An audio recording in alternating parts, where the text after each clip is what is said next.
Bonjour à tous, alors aujourd'hui je vous retrouve pour une nouvelle vidéo. Alors aujourd'hui je vais vous présenter deux bouquins, donc il y aura Né à minuit de Cici Hunter et Avec ou sans licorne, Cupidon décidera de Loli Pékin.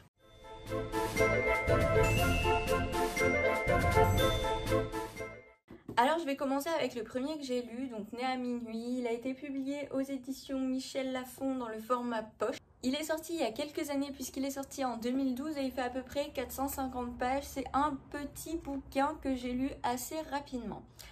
Alors pour celui-ci, mon avis, il est assez mitigé, donc je vais vous expliquer pourquoi. Donc en fait, c'est une histoire avec des créatures fantastiques. Honnêtement, ça m'a un peu fait penser à Twilight. Version un peu cheap. Donc en fait on va suivre l'histoire de Kylie qui va être envoyée dans une espèce de colonie d'été, on va dire, où elle va se rendre compte qu'elle n'est pas humaine, donc elle va rencontrer des vampires, des fées, etc. Et en fait c'est une espèce d'école finalement, hein. Et donc sur place elle va se faire des amis et elle va rencontrer des garçons très très charmants qui vont lui faire la cour et auxquels elle va avoir beaucoup de mal à résister. Donc voilà un petit peu ce que le résumé nous promettait. On me l'avait offert ce livre-là, il me semble. À l'époque, ça faisait un moment que je l'avais repéré sur différents sites.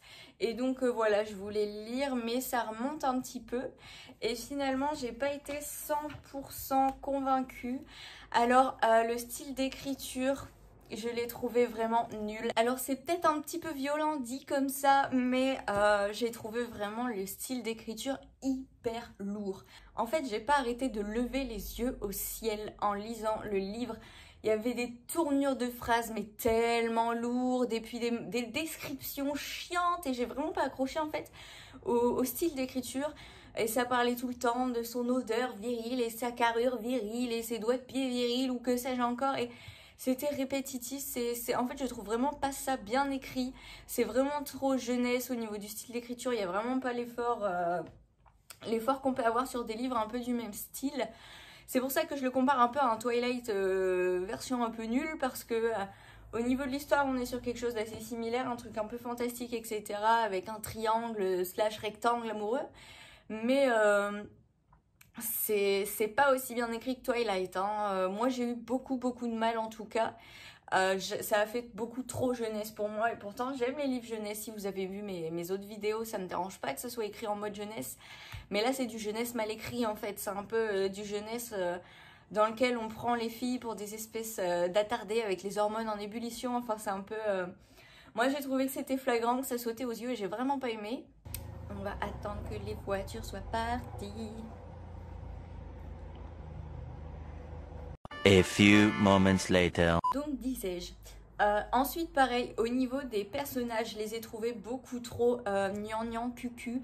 Pourtant j'aime le gnangnan, enfin ça me dérange pas vraiment, hein. J'ai tendance à bien aimer les histoires un peu cœur tout mou, etc. Mais là j'ai trouvé que les personnages c'était des clichés entre le bad boy avec des gros muscles, la fille un peu naïve dont le cœur balance, et puis le pote hyper gentil, machin, enfin... J'ai trouvé que c'était un cliché, encore une fois, même pour de la littérature jeunesse, c'est pas fou quoi, j'ai pas trouvé ça incroyable et donc je suis un peu déçue par ça aussi.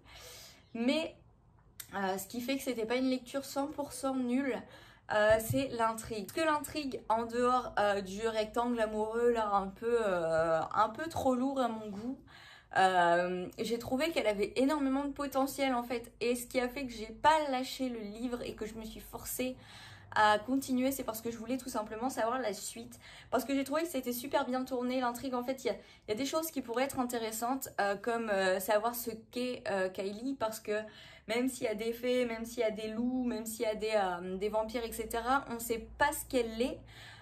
On connaît pas vraiment l'étendue de ses pouvoirs, on connaît pas son rôle dans la communauté magique, on sait pas de qui elle descend réellement, l'identité de son père, etc. Et donc en fait ça nous donne envie de connaître la suite de ce point de vue là. Et en fait je trouve que le livre aurait pu être vraiment bien s'il avait peut-être été écrit un peu mieux que ça. J'aime beaucoup l'intrigue mais j'aime pas du tout le style. Et c'est ça qui est dommage, et du coup je sais pas vraiment si je vais lire la suite parce qu'il me semble qu'il y a encore 5 tomes derrière. Et je sais pas vraiment si je veux lire la suite, parce que pour réussir à lire la suite, il faudrait que j'arrive à me concentrer sur l'intrigue en me détachant complètement du style. et je sais pas vraiment si j'en suis capable. Donc ça, je vais attendre un petit peu, je crois, que ma semi-déception soit passée. Peut-être qu'après, j'aurai vraiment envie de lire la suite, je verrai. Mais voilà, je suis un peu déçue par cette lecture quand même. Je l'ai noté 3 sur 5 et honnêtement, si j'ai mis au-dessus de la moyenne, c'est parce que voilà, l'intrigue, elle avait du potentiel. Parce que c'est de la littérature jeunesse, donc j'ai pas voulu noter trop sévère non plus. Mais voilà quoi, même 3, je trouve que c'était bien noté par rapport au style d'écriture. Donc je peux vous le recommander si vous n'êtes pas trop exigeant au niveau du style, ou si les styles d'écriture, vous avez vraiment l'habitude de ce style jeunesse un peu lourd. Dans ces cas-là, allez-y, vous allez adorer. Mais si vous êtes un peu plus âgé ou vous avez des critères un peu plus élevés, et encore, j'estime pas avoir des grands critères au niveau du style d'écriture. Mais voilà, si vous considérez que vous avez peut-être des critères un peu plus élevés, la lecture, elle risque d'être un petit peu difficile pour vous, quoi. Donc voilà. Et ensuite, je vais vous parler donc d'Avec ou sans licorne. C'est une nouvelle, elle fait qu'une 50aine de pages. Donc là, c'est les éditions d'Amazon, il me semble. Et c'est sorti il y a un an, il me semble que c'est sorti en 2019 si je dis pas de bêtises. Moi je l'ai pris sur liseuse parce que c'était gratuit. Je suis pas sûre qu'il y ait une version papier qui existe. Je me suis pas renseignée mais je suis pas sûre du tout. Alors du coup une 50aine de pages, vous vous doutez qu'il m'a fallu même pas 1 heure pour le lire. C'est un essai en fait que l'auteur a voulu faire et il y a une petite note en début ou en fin de texte il me semble où elle explique que voilà c'est un essai feel good, son deuxième essai feel good je pense, où voilà elle va un petit peu toucher aux règles des textes feel good on va dire, et où elle a essayé un petit peu de s'amuser avec tout ça. Au niveau de l'intrigue, alors l'intrigue elle est vraiment pas mal j'ai trouvé, même si elle est très rapide, mais en même temps sur une 50aine de pages fallait pas s'attendre à ce que ça s'étende, mais je trouve que c'est une intrigue qui pourrait servir de très bonne base pour un roman typique feel good en fait, parce que elle a réussi à mettre tous les ingrédients du livre feel good, donc l'histoire d'amour, les péripéties un peu rigolotes, etc. Je trouve qu'il y a vraiment tout ce qu'il faut pour un roman feel good ou une nouvelle peut-être un peu plus longue. Mais voilà, l'intrigue elle est sympa mais très rapide. Je pense que c'est nickel pour les personnes qui n'ont pas trop le temps de lire ou qui n'aiment pas lire des gros bouquins. Là c'est nickel, hein, vraiment. Il y a tous les ingrédients dont on a besoin pour passer un bon moment et en plus ça va super vite à lire. Ensuite pareil pour les personnages, je les ai trouvés très sympas, mais encore une fois en une 50aine de pages c'est vraiment compliqué de s'attacher à eux. Mais je pense que pareil ici, s'il y avait eu un peu plus de pages, un peu plus de temps à passer avec eux, on aurait pu s'attacher, enfin en tout cas moi j'aurais pu m'attacher plus facilement à eux, mais en tout cas ils sont pas mal les personnages. Par contre ce que j'ai trouvé dommage c'est le style d'écriture. Alors même s'il est bon, on voit quand même que c'est un essai, que l'auteur elle n'a pas l'habitude de ce style d'écriture là, qu'elle n'est pas spécialisée particulièrement dans le feel good, ça se ressent. Mais moi ce qui m'a un peu plus embêtée c'est que la correction elle était pas 100% bien faite. Il y avait encore des fautes d'orthographe, il y avait des fautes de syntaxe, il y avait des mots en double ou des mots qui manquaient dans certaines phrases. Et j'ai trouvé ça dommage. Après, par la suite, en lisant un petit peu à propos de cet auteur-là, en lisant ses notes, il me semble que c'est de l'auto-édition. Donc ça pourrait expliquer les fautes d'orthographe. Et dans ces cas-là, c'est pardonnable parce que ça veut dire qu'il n'y a pas forcément de correcteur professionnel qui est passé dessus, etc. C'est peut-être un de ses amis, il me semble, qui est passé sur la correction. Donc dans ces cas-là, c'est totalement pardonnable. Mais voilà, si ça avait été édité en maison d'édition, ce serait clairement pas passé.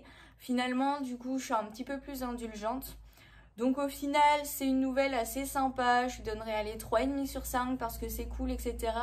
Mais je suis habituée au roman en fait, j'ai trouvé ça un peu trop rapide. Donc c'est un truc que je peux vous conseiller si vous aimez bien le feel good, que vous voulez une lecture vraiment très rapide, que vous voulez pas vous prendre la tête, que vous voulez un truc qui va vite pour la fin de l'été par exemple.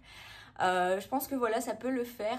Après, si vous êtes un habitué des romans feel good, si vous aimez plus les histoires un petit peu plus longues qui prennent le temps, etc. Dans ces cas-là, c'est peut-être pas pour vous. Donc finalement, c'est un update un petit peu mitigé. Donc entre Né à minuit qui m'a pas 100% plu et celui-ci que j'ai trouvé peut-être un peu trop court, c'est un update un peu voilà quoi, je suis pas 100% conquise. Après, là, en ce moment, je suis en train de lire d'autres livres que j'adore. Donc voilà, je vais pas en dire trop pour l'instant parce que je sais pas si j'aurai eu le temps de les finir d'ici la semaine prochaine. Mais vous aurez peut-être un update sur des livres qui me passionnent un petit peu plus ou en tout cas que j'aime un petit peu plus, dont j'aurai un meilleur avis. En attendant, j'espère que ça vous aura fait plaisir de découvrir ces deux lectures avec moi. Si vous les avez lues, que vous n'avez pas du tout le même avis, n'hésitez pas à me le dire. Si vous avez eu le même avis, dites-moi pourquoi. De toute manière, même si vous ne les avez pas lus, vous pouvez vous permettre de donner votre avis. En tout cas, si ça vous a plu, ma vidéo, pas forcément les lectures, n'hésitez pas à l'aimer, à partager, à vous abonner si ce n'est pas déjà fait. Et je vous dis la semaine prochaine du coup pour je ne sais pas encore trop quelle vidéo, mais on verra ça dans une semaine. Je vous souhaite un super bon week-end, encore un bon été pour ce qu'il en reste. Et je vous dis à vendredi prochain. Salut!